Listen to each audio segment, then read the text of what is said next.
सुनिए जी, सर्दियाँ शुरू हो गई है और इस बार तो सर्दी के साथ साथ बारिश भी हो रही है। घर की छत का तो आप जानते ही है ना, पानी आता है। हाँ प्रिया, इस बार ठंडी कुछ ज्यादा ही पड़ने वाली है क्योंकि गांव के चौपाल पर लोग बोल रहे थे कि इस बार सर्दी के साथ साथ भयंकर बारिश भी होने वाली है। अजी, ऐसा हुआ तो हमारा क्या होगा? छत के साथ साथ घर की खिड़कियां भी टूटी हुई है। ठंडी हवा सीधी अंदर आती है।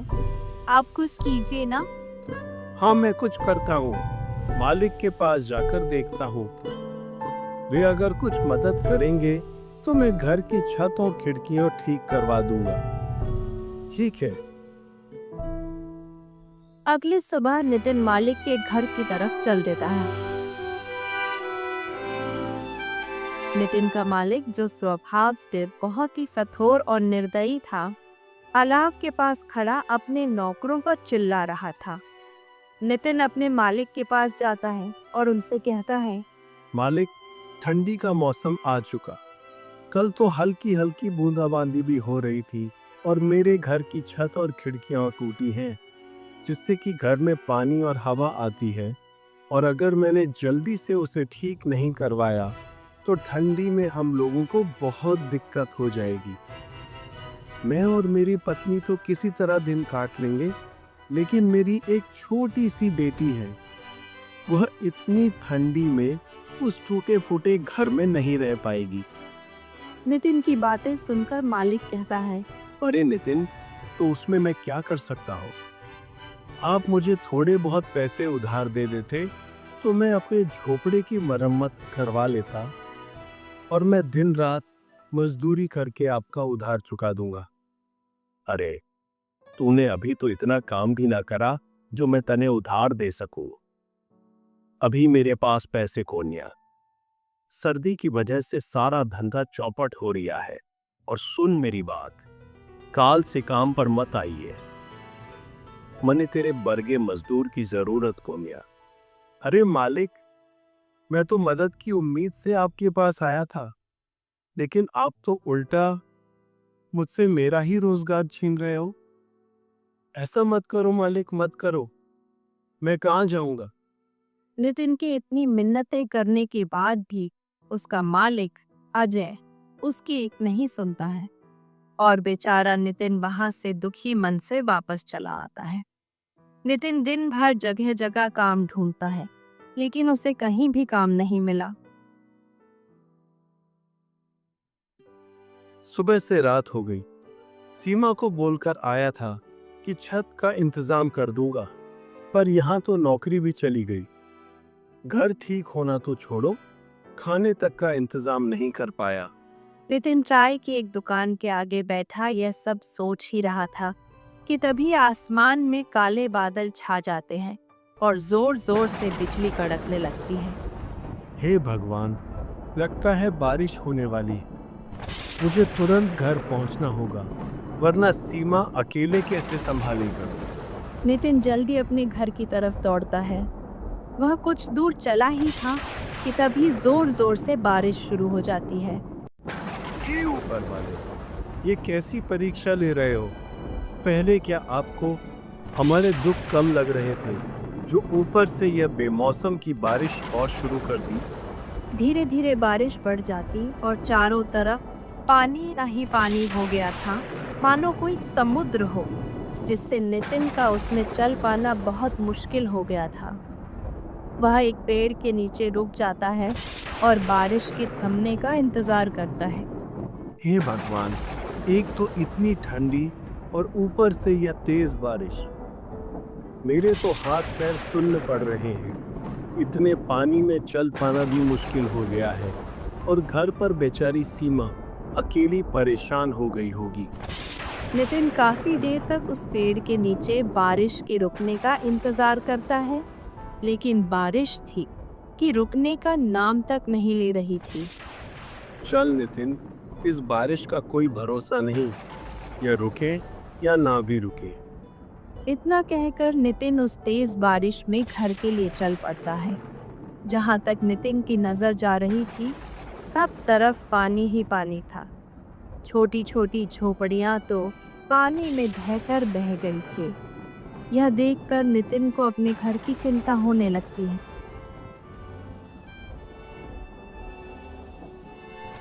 बेचारा नितिन जैसे तैसे करके अपने घर तो पहुंच जाता है, लेकिन जो वह देखता है उसके होश उड़ जाते हैं, क्योंकि घर में पानी भरा हुआ था और आधी आधी दीवार तक पानी पहुंच गया था।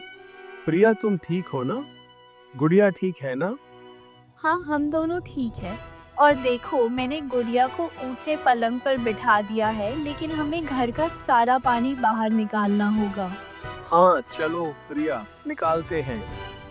वे दोनों बाल्टी भर भर कर घर से पानी निकालने लगते हैं, लेकिन वे जितना पानी निकाल रहे थे उतनी ही देर में उससे भी दुगना पानी घर में भर रहा था। रात के आखिरी पहर बारिश रुकती है। वे जैसे तैसे करके उस रात को बिताते हैं। अगली सुबह नितिन कुछ लकड़ियां और खाने पीने का इंतजाम करता है, क्योंकि रात वाली बारिश में उनके राशन का सारा सामान बह गया था। उन लकड़ियों से नितिन अलाव जलाता है तो उन्हें ठंड से थोड़ी बहुत राहत मिलती है। यह बारिश का सिलसिला यूं ही कुछ दिन तक जारी रहता है। रोज सीमा और नितिन को घर का पानी निकालना पड़ता। एक दिन वह सब घर के बाहर खड़े थे। अजी, ऐसे कब तक चलेगा? ये हर रोज बारिश का पानी भरने से घर पूरा खोखला हो गया है। अब कर भी क्या सकते हैं प्रिया? कोई और रास्ता भी तो नहीं है। वे दोनों आपस में बातें कर ही रहे थे कि तभी अचानक से जोर का तूफान आया और बारिश शुरू हो गई। देखते ही देखते नितिन का सारा घर बारिश में पूरी तरह ढह गया। हे भगवान, ये क्या हो गया? हमारी आखिरी उम्मीद भी खत्म हो गई। हमारा घर ही टूट गया। अजी, शुक्र मनाओ कि घर ही टूटा है। गुड़िया और हम दोनों बाहर ही हैं। अगर हम लोग अंदर होते तो सोचो क्या होता। हाँ प्रिया, तुम ठीक कह रही हो। भगवान का लाख लाख शुक्र है कि कुछ अनहोनी नहीं हुई। पर अब ऐसे में हम गुड़िया को लेकर कहाँ जाएंगे? इतनी ठंड और बारिश में भीगकर हम सब बीमार हो जाएंगे। अजी, अभी तो आज रात कहीं सर छुपाने की जगह मिल जाए वही काफी है। कल का कल देखेंगे। वह हमारे पड़ोसी है ना, मंगल भैया, आपके जिगरी दोस्त, उन्हीं के यहाँ चलते हैं। हाँ, तुम सही कह रही हो प्रिया। मंगल हमारी मदद जरूर करेगा। दोस्ती किस काम आएगी। अर्जुन और प्रिया अपनी बेटी को लेकर मंगतू के घर की तरफ उस तेज बारिश में चलते हैं और मंगतू के घर का दरवाजा खटखटाते हैं। अरे भाई, इतनी तेज बारिश में इतनी रात को कौन दरवाजा बजा रहा है? अजी, बैठी बैठी बातें बना रहे हो, जाकर देखोगे तब पता चलेगा ना। भाग्यवान, तुम ज्यादा मत बोलो, चुपचाप पकौड़े बनाओ।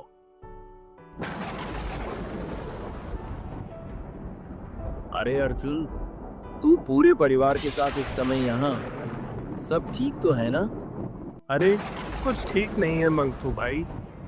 तेज बरसात की वजह से हमारा घर ढह गया है। सड़क पर आ गए हैं हम लोग। बीवी बच्चों को लेकर कहाँ जाता, इसलिए यहाँ आ गया। आज की रात क्या हम तेरे घर में रुक सकते हैं? देख भाई अर्जुन, दोस्ती यारी अपनी जगह ठीक है। मैं तुझे रख भी लूं, पर तेरी भाभी कभी नहीं मानेगी। और वैसे पूरा परिवार एक साथ। माफ करना भाई, मैं नहीं रख सकता। तू कैसी बात कर रहा है मंगती? मैंने भी हमेशा तेरे अच्छे बुरे वक्त में तेरा साथ दिया है, और आज जब मुझ पर मुसीबत आई तो तू मुंह फेर रहा है। ऐसा मत कर मेरे भाई। एक ही रात की तो बात है, मेरी बच्ची बीमार हो जाएगी। सब समझता हूँ अर्जुन, पर मैं नहीं रख सकता। अभी तुम कोई और जगह तलाश कर लो। अर्जुन कुछ और बोल पाता, उससे पहले ही मंगतू ने उसके मुंह पर दरवाजा बंद कर दिया। ये लो जी, पकौड़े खाओ। कौन था दरवाजे पर? अरे भाग्यवान, वही अन्य अर्जुन और उसका पूरा परिवार था। उसका घर टूट गया है, इसलिए यहाँ रुकने को आया था। मैंने बाहर का रास्ता दिखा दिया। अजी, अर्जुन तो आपका अच्छा दोस्त है ना। उन्होंने हमारी कितनी बार मदद करी है। आपने ये ठीक नहीं किया जी। अरे, मैंने कोई धर्मशाला खोल रखी है क्या, जो हर किसी को रख लूं? और कैसा दोस्त, अब उसके पास ना घर रहा ना कुछ और, तो वह मेरे किस काम का। मैं दोस्ती तभी तक रखता हूं जब तक सामने वाले से फायदा हो। भगवान से डरिए जी। वक्त बदलते देर नहीं लगती। कहीं ऐसा ना हो ये आपके बड़े बोल आप पर ही भारी पड़ जाए। अरे भाग्यवान, ऐसा कुछ नहीं होता। ये लो, पकौड़े खाओ। उधर मंगतू बरसात के मजे ले रहा था, तो वहीं अर्जुन का परिवार तेज बारिश में बीच सड़क पर भीग रहा था। अजी, आप तो मेरा दोस्त कह के जान लुटाते थे ना, और उसने तो हमें एक रात घर में रुकने तक नहीं दिया। अरे भाग्यवान, वही तो बात है ना। बुरे वक्त में ही पता चलता है कि कौन अपना है कौन पराया। लेकिन मंकू से मुझे यह उम्मीद नहीं थी। प्रिया मुन्नी का माथा छूकर देखती है तो वह चिल्ला पड़ी। अजी, मुन्नी को तो बहुत तेज बुखार हो गया है। ये ठंड से कांप रही है। अब हम क्या करें जी? आप कुछ कीजिए ना। मुखिया जी के घर चलकर देखते हैं। अब एक वही है जो हमारी मदद कर सकते हैं। वे तीनों जैसे तैसे मुखिया के घर पहुंचते हैं। हाँ भाई, अर्जुन वाह, बोल का हुआ। कैसे चला आया इतनी रात में, काहे कुंडी बजाव? मुखिया जी, वह बारिश से मेरा पूरा घर टूट गया। मैं बेघर हो गया हूँ, मेरी मदद करो। आज रात अपने घर में ठहरने दो। क्यों भाई, मैंने तुम लोगों का ठेका ले रखा है क्या? पता नहीं तुम लोग कहाँ से चले आते हो मुंह उठाकर। मुखिया जी, आप गांव के करता धरता है। अगर बुरे समय में आप ही हमारी मदद नहीं करेंगे तो और कौन करेगा भला? अरे मुखिया हूं तो क्या हुआ, मेरी हवेली कोई धर्मशाला थोड़ी है। अब तू यहाँ से चुपचाप जा रहा है या नौकरों से धक्के मार के निकलवाऊं? मुखिया ने उनकी एक भी नहीं सुनी और उन्हें धक्के मारकर हवेली से निकलवा दिया। रात भर वह कभी किसी रिश्तेदार का तो कभी दोस्त के घर का दरवाजा खटखटा रहे, पर किसी ने भी उनकी मदद नहीं की। थक हार कर वे बेचारे एक पेड़ के नीचे बैठ जाते हैं। आज दिखा दिया लोगों ने, कोई किसी का अपना नहीं होता। आप हिम्मत मत हारिए जी। ऊपर वाला सब देख रहा है, वह हमारी जरूर मदद करेगा। एक दिन हमारे भी जरूर दिन बदलेंगे, और जिन्होंने आज हमें आंखें दिखाई है ना, भगवान उनकी आंखें एक दिन जरूर झुकाएंगे। वे रात भर ऐसे ही बारिश में भीगते भीगते अपनी किस्मत को रोते रहे।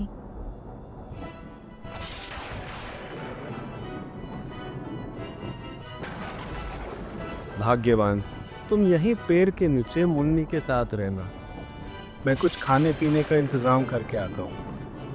अच्छा जी, ठीक है, पर जल्दी आना। शाम होने से पहले अर्जुन अलाव जलाने के लिए लकड़ी, खाने पीने का सामान और मुन्नी की दवाई का इंतजाम करके आ जाता है। अब बारिश भी नहीं थी, तो वे लोग आराम से उस पेड़ के नीचे ही रहने लगे।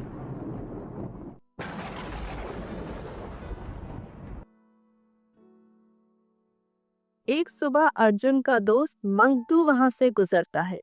अरे भाई अर्जुन, तेरे इतने बुरे दिन आ गए जो इतनी ठंडी में ऐसे पेड़ के नीचे रहना पड़ रहा है। थू थू थू, मुझे देखकर बड़ा अफसोस हुआ। बस मंगतू भाई, वक्त की बात है। आज तुम्हारा समय है, तुम हम पर हंस लो। कभी ऊपर वाला हमारा भी समय लाएगा। सड़क पर आ गए हो, फिर भी इतना घमंड। ऐसा क्या हाथ लग गया तुम्हारे? चलो कोई ना, तुम ऐसे में ही खुश हो। मंगतू मजाक बनाकर चला जाता है, जिससे अर्जुन और प्रिया की आंखों में आंसू आ जाते हैं। भाग्यवान, तुम इसकी बात को दिल पर मत लेना। चलो ठीक है, तुम खुद का और मुन्नी का ख्याल रखना। मैं कोई काम देख कर आता हूँ। अर्जुन काम की तलाश में वहां से चल पड़ता है और वह गांव में बहुत जगह काम के बारे में पता करता है, लेकिन उसे कोई काम नहीं मिला। प्रिया और मुन्नी मेरा इंतजार कर रहे होंगे। मुझे जल्द ही वापस लौटना चाहिए। जैसे ही अर्जुन वापस लौट रहा था, तो वह देखता है कि गांव के चौपाल पर लोगों की भीड़ लगी है। अरे भाई, क्या बात है? आज यहाँ ये इतने लोग इकट्ठे क्यों हो रहे हैं? भाई, वह बीकानेर वाले अमीर सेठ माणकचंद है ना, वह गरीबों को ठंड में खाना और कंबल बांट रहे हैं। जाओ जाओ, तुम भी ले लो। यह सुनकर तो अर्जुन के शरीर में जैसे नई जान आ जाती है। वह झट से लाइन में खड़ा हो जाता है और सेठ मानकचंद से भोजन का पैकेट और कंबल लेकर वह फूला नहीं समाया। भगवान आपका भला करे सेठ जी। आपने गरीब की मदद करी। उस दिन अर्जुन की खुशी का ठिकाना नहीं था। वह कंबल ओढ़ता है तो उसे ठंड से राहत मिल जाती है। वह भगवान का धन्यवाद करते हुए तेज कदमों से अपने परिवार की तरफ चल पड़ता है। अजी, आ गए आप? और ये नया कंबल कहाँ से ले आए आज? अरे भाग्यवान, वह बीकानेर वाले अमीर सेठ माणकचंद है ना? वे गांव में जरूरतमंदों को कंबल और खाने का सामान बांट रहे थे, तो मैंने भी वहां से ले लिया। अर्जुन और प्रिया आपस में यह सब बातें कर ही रहे थे कि तभी उनके पास एक बूढ़ा आदमी आता है। अरे बेटा, मैं 2 दिन से भूखा हूँ। मैंने कुछ नहीं खाया है। कुछ खाने को मिलेगा? हाँ हाँ, क्यों नहीं बाबा, आओ बैठो। अर्जुन को जो सेठ से थोड़ा बहुत खाना मिला था, वह अपनी और अपने परिवार की परवाह किए बिना उस बूढ़े आदमी को दे देता है। बेटा, तुम्हारा बहुत बहुत शुक्रिया जो तुमने इस सर्दी में इस गरीब को खाना दिया, वरना आजकल ऐसा कोई नहीं करता। लेकिन बेटा, मुझे यह बताओ, तुम सभी इतनी ठंडी में यहाँ सड़क किनारे क्या कर रहे हो? अर्जुन उस बूढ़े आदमी को अपने साथ जो हुआ वह सारी बातें बताता है। अरे बेटा, तुम्हारे साथ तो बहुत बुरा हुआ। माफ करना, मैंने तो तुम्हारा सारा खाना भी खा लिया। अब इतनी ठंडी में तुम लोग क्या खाओगे? अरे बाबा जी, कोई बात नहीं, मदद करना तो हमारा कर्तव्य है। अरे बेटा, मैंने आज तक तुम जैसा निस्वार्थी आदमी नहीं देखा। तुमने अपनी और अपने परिवार की परवाह किए बिना मुझे भोजन दिया। मेरे पास तुमको देने के लिए ज्यादा कुछ तो नहीं। इतना कहकर वह बूढ़ा आदमी अपनी झोली में से एक पोटली निकालकर अर्जुन को देते हुए कहता है, बेटा, तुम दिल के बहुत अच्छे हो। यह लो, मेरी तरफ से एक छोटी सी भेंट, और इस गरीब का तुम्हें आशीर्वाद है।